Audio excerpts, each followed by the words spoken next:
Hey guys, I know it's been a long time since I posted a video, but I'm still alive. So, with this video is kind of like a follow up to the video I did called Man in Parallel Reality Thought His Old Life Was a False Memory. So, if you haven't seen it, it's basically about I talk about the Mandela effect and how reality is like some kind of dream, but it's mainly just about, shows the first-hand account of a guy who gets trapped in a parallel reality for what he thinks is like 8 years. Like he was gone for so long that he literally thought his old life was just like a bunch of false memories that kept haunting him. But yeah, long story short, he finally comes back from that parallel reality and just starts sobbing when he sees his wife and kids are actually real. Now, of course, I have to preface all this with, take these testimonies with a grain of salt, but whether they're real or not, you have to admit, like, it's some fascinating stuff. Now, with this testimony that I'm going to play in a few seconds, it's kind of the other way around. Like she goes into less detail than the guy in my first video. But basically, this woman finds herself in a parallel reality. And at first, she doesn't like it over there. But over time, she starts to accept her shit job and starts to form bonds with the people around her. Like so much so that when she returns from that parallel reality back to her old life, she cries a little bit and actually mourns the life and relationship she left behind.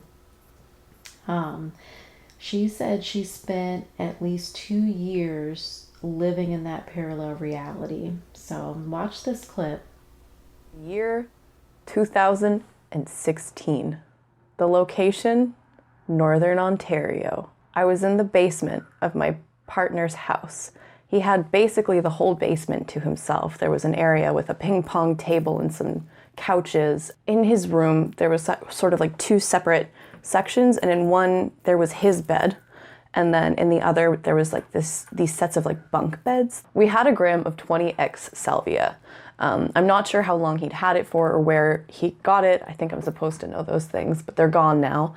And we were planning on doing it fairly late at night because we knew that it was a relatively short trip. We were expecting it to be about 15 minutes max.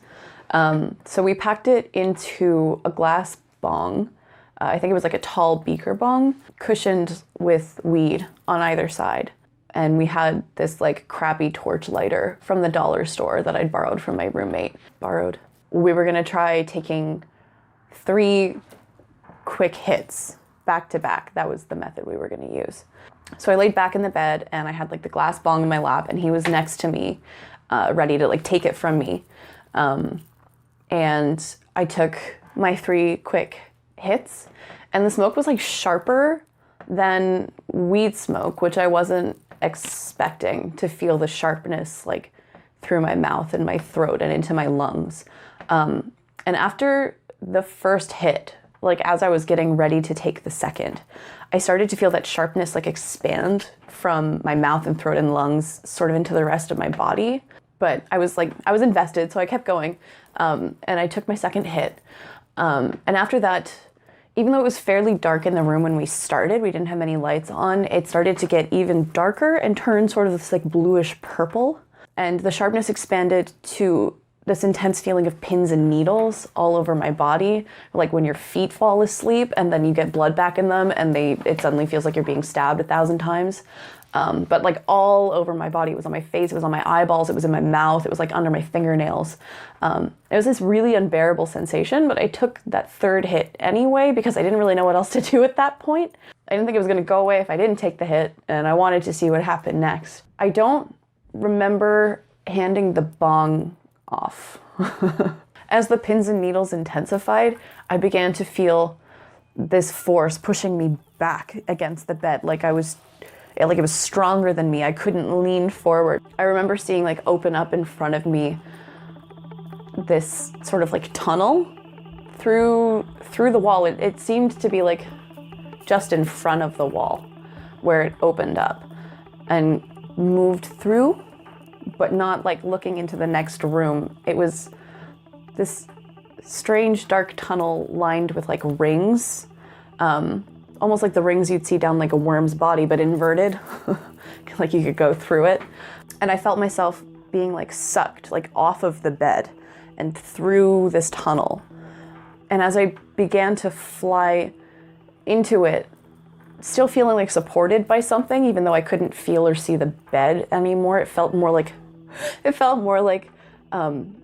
being cupped by hands and like carried off. And as I was floating along, the tunnel began to brighten. The colors began to change from blues and purples into these bright, like oversaturated hues of yellow and orange and green and red. The stripes, rings lining the walls, changing from blues and purples to those colors in an alternating pattern. As they increased in intensity, an even more vibrant yellow dot began to line each one of these, outlined slightly by a shadow, as though it was some kind of raised object off of this wall surface, which seemed non-physical at the same time.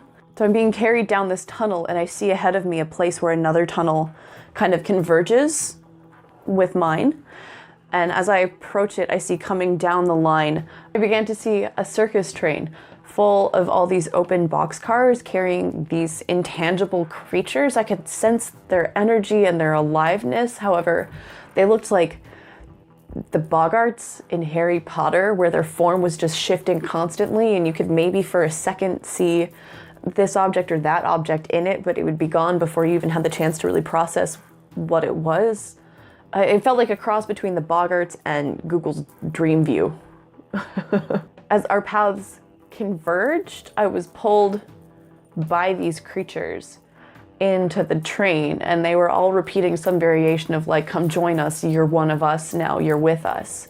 And again, I felt these hands carrying me, but also this force sucking me towards them, as though the hands that were carrying me weren't even in control anymore, as I was being pulled towards this sort of alternate occurrence that I was now going to be a part of.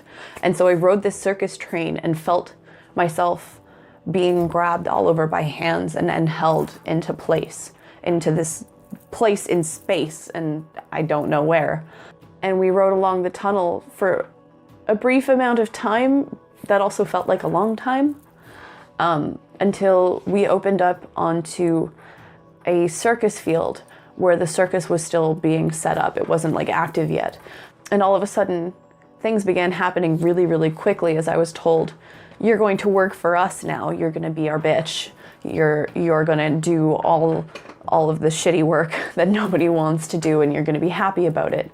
And I began cleaning up elephant crap and bathing the poor dehumanized souls of the freak show, and climbing up to dangerous heights to pitch tents. It was very much like the montage in the movie Big Fish, where he's learning all this information about someone, except I had no purpose for being there. I was just told that this was what I must do now. And I had this deep sense of spans of time passing. It felt like months were slipping away at first, and then after a while it began to feel like a year had passed, and then 2 years had passed, as I'm still doing all this grunt work on this circus. But people are starting to be nicer to me. They're starting to get to know me, and I'm starting to form these connections with these people, with the ringleader and with the various like major acts who were sort of the stars of the show. There was this intricate social life of people that I was beginning to be integrated in. And after a couple of years, we began to feel like family. I was invited to eat with them, and they would talk to me about important matters. And when they held big discussions, I would be invited to participate, and my thoughts would matter.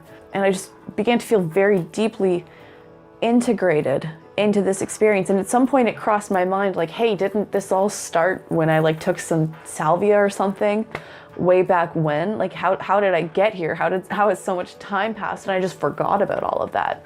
And as I began to realize that, there was this moment of heading to sit down to dinner with what now felt like my family and had become this expected tradition and this source of comfort.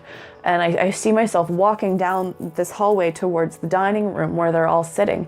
And all of a sudden, it's that feeling of being pushed again, of being pulled away again. Suddenly, I'm moving backwards like a pan in a film and being sucked away from this scene. And I enter the dark purple tunnel again, and I flash by the place where it was bright and vibrant for a moment, but it's mostly dark now, and then the dark tunnel feels almost unending. It feels like I'm reversing all the time that I spent, and that I spend as long in that tunnel retreating as I did getting to that point in the first place. And suddenly I feel myself hurled back against the bed. Looking around and seeing my environment, it still felt familiar. It felt like the same place I had come from. And in that regard, I recognized when we passed the convergence of the two tunnels and began expecting to see the room again, expecting to be brought back to what I had remembered existed. And I was just filled with this overwhelming sadness and sense of loss and grief. It felt like I'd had a family like I'd never experienced before. And that was novel to me. Yeah, just the sense of loss that came with immediately knowing that I would not be able to get back to that place in time again. That even if I tried taking salvia again or doing anything, I wouldn't be able to find that specific moment and place and get back there. I cried, I think, for a little bit after coming out of the trip. I think I had to just kind of sit there for a little while and process what I had experienced. It was really intense. It was a lot. And I think there are parts of me that like still haven't quite processed that. I mean, I've meant to make art about it for years and just not been able to get myself to do it. So, yeah, that whole scenario was really messed up. And some people may say, well, she did kind of do drugs and she hallucinated, but I mean, this whole parallel reality thing is actually something that every person experiences every night when we go to bed without any substances. Even if you are one of those people who doesn't remember your dreams, you still have them. Like I've had dreams where it seems like I was there for a long time. Like I saw the seasons change and everything. And like I've woken up and been sad that it was just a dream, you know? But are all of our dreams just dreams? Are they just like the byproduct of what our scientists say is brain chemistry?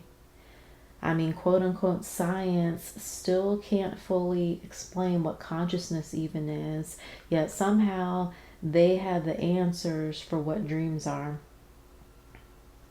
Even the word dream itself, the word dream kind of implies that it's not any kind of valid form of reality. And I think science in general kind of writes off dreams because they don't want us trying to figure out what this place is. Like, is this place some kind of waking dream?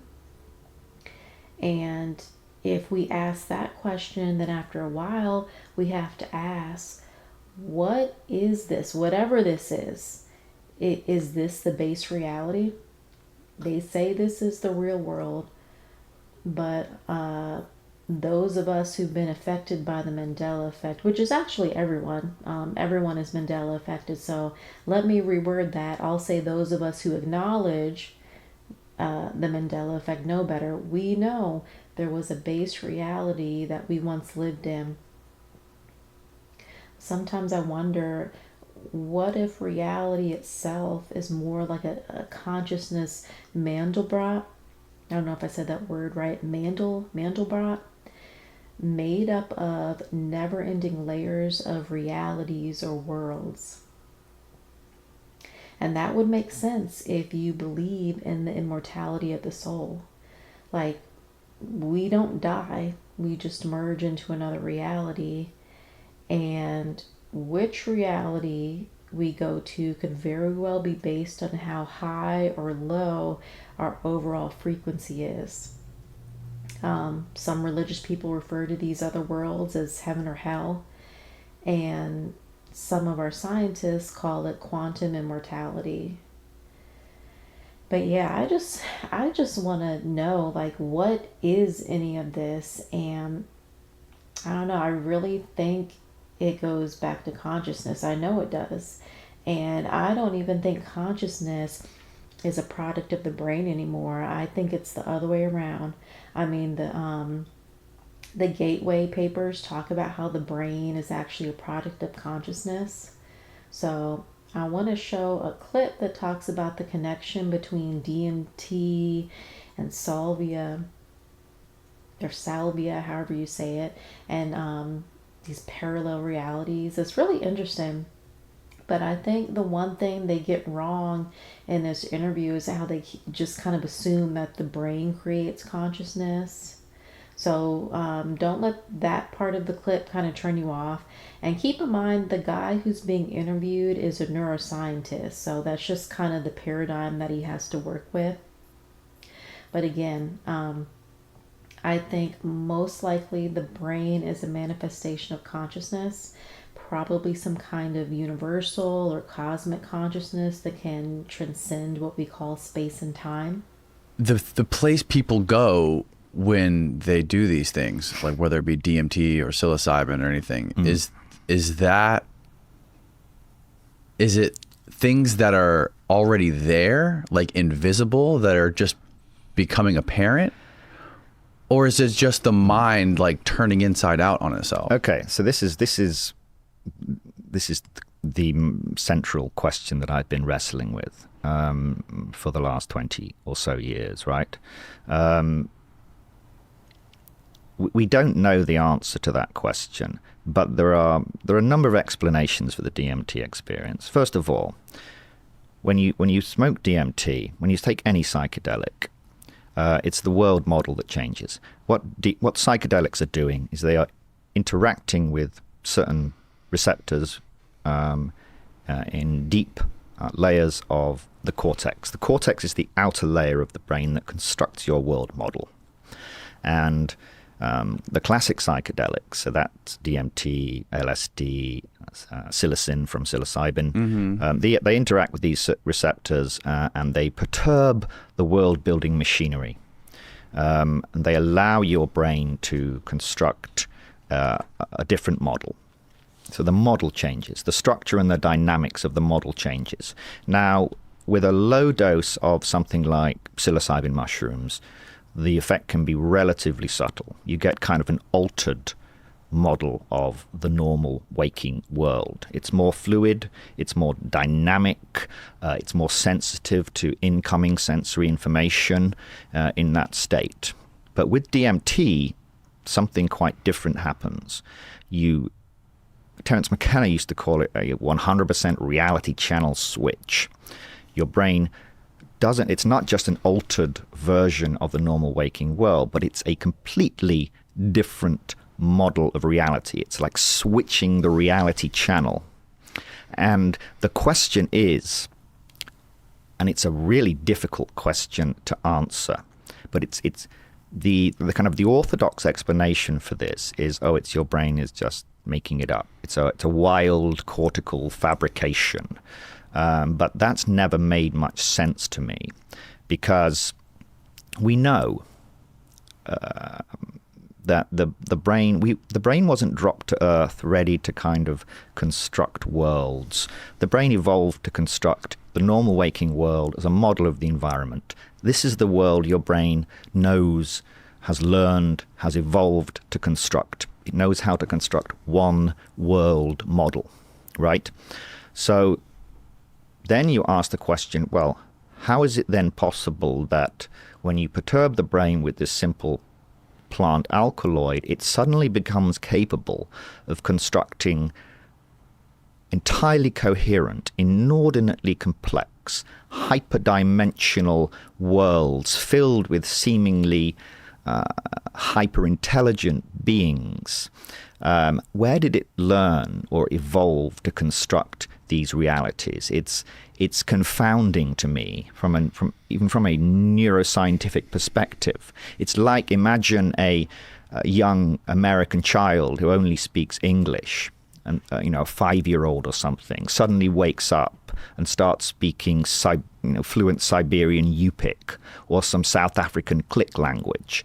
It would be shocking. Like, where did he learn to speak this? And it's similar. It's similarly confounding to me that the brain knows how to construct these bizarre alternate realities that have no relationship whatsoever to the normal waking world. Nothing was taken from our world and brought into. It's a completely disjoint reality. And that is, to me, remains a great mystery. Unless somehow the brain is receiving information from somewhere else that's kind of constraining and modulating and informing its construction of this alternate world model. That is why it's such a problem, in my opinion, to explain DMT. Where could that somewhere else be? Yeah, we don't have a clue where this other space could be. And this is kind of what I've sometimes referred to as the data input problem. So the normal waking world, as I said before, it's always receiving information from the environment. We understand how that works. We understand the stimulation, visual information, the stimulation of the retina. We understand how sound information works. We understand how information gets into the brain to help the brain construct the normal waking world model. Right. So this data input problem is, well, if this DMT world is being modulated by information from elsewhere, where is this elsewhere? That we don't understand. Might not be within the constraints of space-time. Well, exactly. And this is where, well, probably getting to later, we start to think about where these other domains might be and the kind of relationship between our reality and these other domains, and particularly the intelligences that we see within these other domains, which are often way beyond anything in this we can imagine in this universe. So there are a number of ways, actually, you can reach these different types of psychedelic effects in the brain. It doesn't have to be stimulation of these 5-HT2A receptors. You have molecules like salvinorin from Salvia divinorum. They also can have effects that are reality tearing effects that can really take you to another fucking world, but they work completely differently. I mean, it's this kind of remarkable molecule, this salvinorin, that's isolated from this single plant, this what was a very rare plant in the wild that grows in these cloud forests in southern Mexico. The only plant of its kind that produces these the only plant in the world that produces this particular molecule that looks nothing like the classic psychedelics. It has a completely different mechanism that nobody predicted. And yet, when its discoverer, Daniel Siebert, so this Salvia divinorum has been used traditionally for a long time. And normally it's, there are a number of ways to consume it, but often you would take the leaves, you would roll them into a cigar and just chew them gradually over a number of, quite a long time. Mm-hmm. And this salvinorin molecule is absorbed into your bloodstream and it generates this psychedelic effect.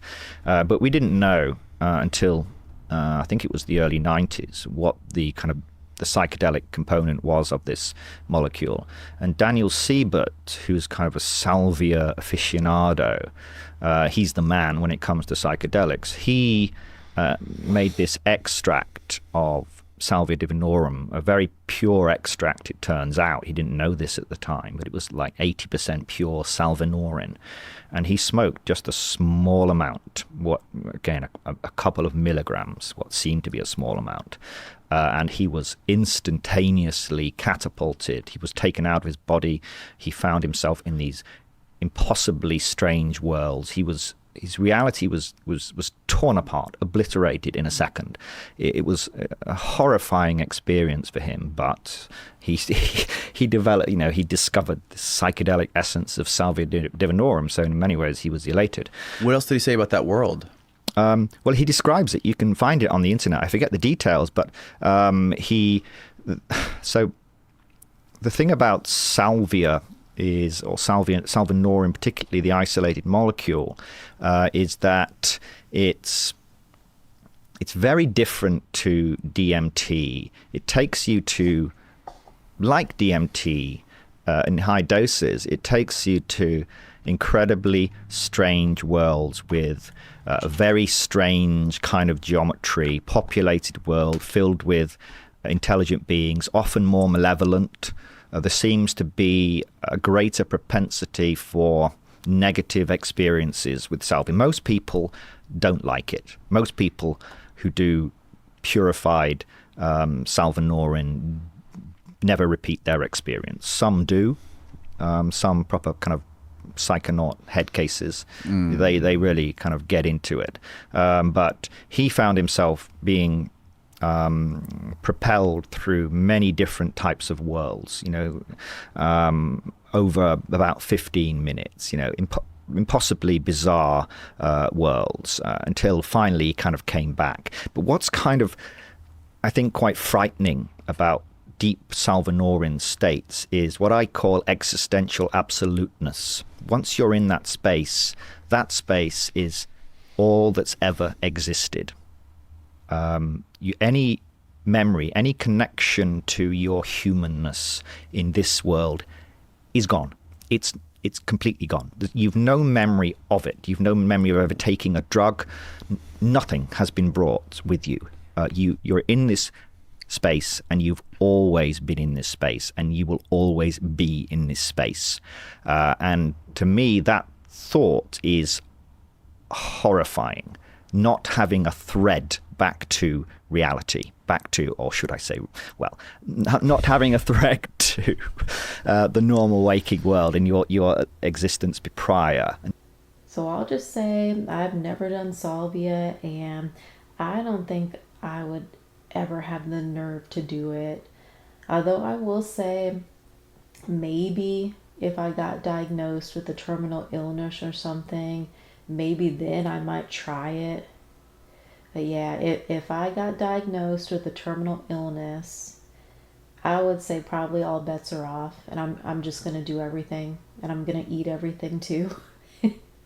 But anyways, when it comes to this whole parallel reality thing, I think there's no world somewhere out there that exists independent of consciousness, whether we're talking about the collective consciousness or individual consciousness. That's why we can dream, and all of a sudden we can find ourselves in another world, in another reality, and we don't even know how we got there. We just know that we're there. And most of the time, this is what's so disturbing, most of the time it's so convincingly real, we don't even realize it was a dream until we wake up from it. But yeah, when we're in it, it's just like, yep, no, this is my world. But yeah, you know me, like I've said this in countless videos before. But yeah, I want to thank you guys for watching this video. I want to apologize for being MIA the past few months. I'm going to try to make an update video with some retrocausality language songs at the end of it. But yeah, in the meantime, I hope everyone is doing well, and just continue to stay focused on your purpose. I want to close this video with a clip showing why no one should ever do salvia. Yeah, it's interesting to speculate about it, but by no means is this video promoting the use of salvia or any other substances. Don't do it. It's not worth it.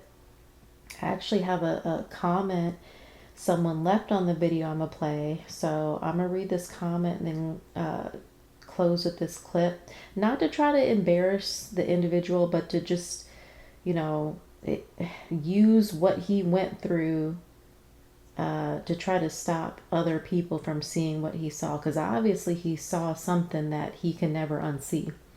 And notice too at the very end how the cognitive dissonance starts to kick in, and he starts to like suppress whatever traumatic thing it was that he saw in order to cope and like assimilate back into this reality. But yeah, that's how the mind tries to protect itself, by suppressing its memory.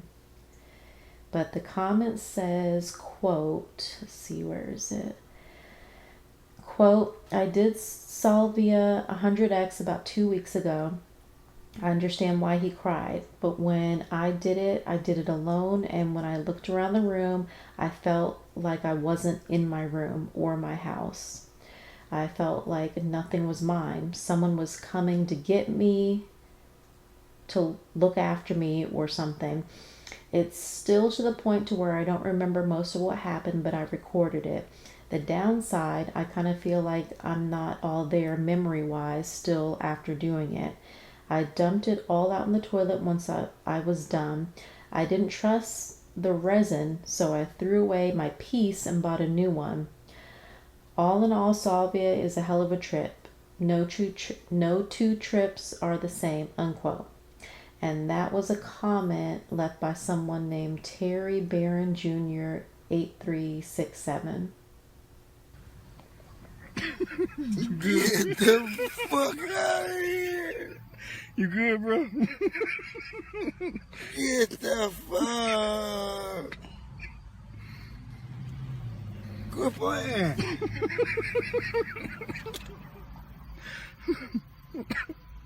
You alright? You good? Hey, bro, what's your mouth alright? Close your mouth. Bro, why they doing that, bro? What happened? What happened? That's fucked up, bro. What happened? That's fucked up. What happened? That's fucked up, bro. Tell me what happened, bro. That's fucked up. You alright? Please. What? You good? You alright, bro? What they do? What happened? Bruh, what happened? Nope. Nope. Nope. Nope. What happened, bruh? Nope. Nope. Nope. No what, bruh? No. No. No, Bruh, bro. it's alright, bro. It's alright. No. You good, bro? No, bro. No. No, bro. What happened? No, bro. Stop, bro. Alright, alright, it's Stop. alright. No. Alright, No, bro. alright, bro. It's cool. No. No. It's cool, it's cool, bro. Please, bro. Alright. No. What happened, bro? No. Bruh. No, bro. It's alright, man. No. Bruh, it's good, bro. You good, bro? It's alright, bro. No. Just relax, bro. It's good, bro. You good, bro. You good, bro. It's alright, man. You alright, bro. You alright. It's cool, bro. You good, bro. Right. My nigga, it's alright. Here, bro. Here, bro. Here, bro. Here, bro. It's alright, bro. You good, bro. No.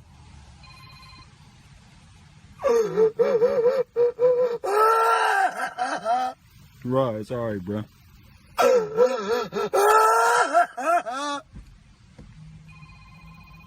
Right. No. No. Alright, man. It's alright. You about to be alright, bro. You about to be alright, bro. No.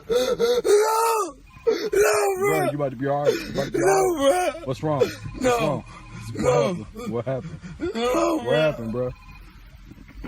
Holler at me, bro. It's alright, man. You good, bro?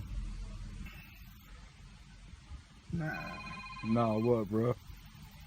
Nah. Quit playing with life, bro. Nah, I was somewhere else, bro. What you? Hey, bro.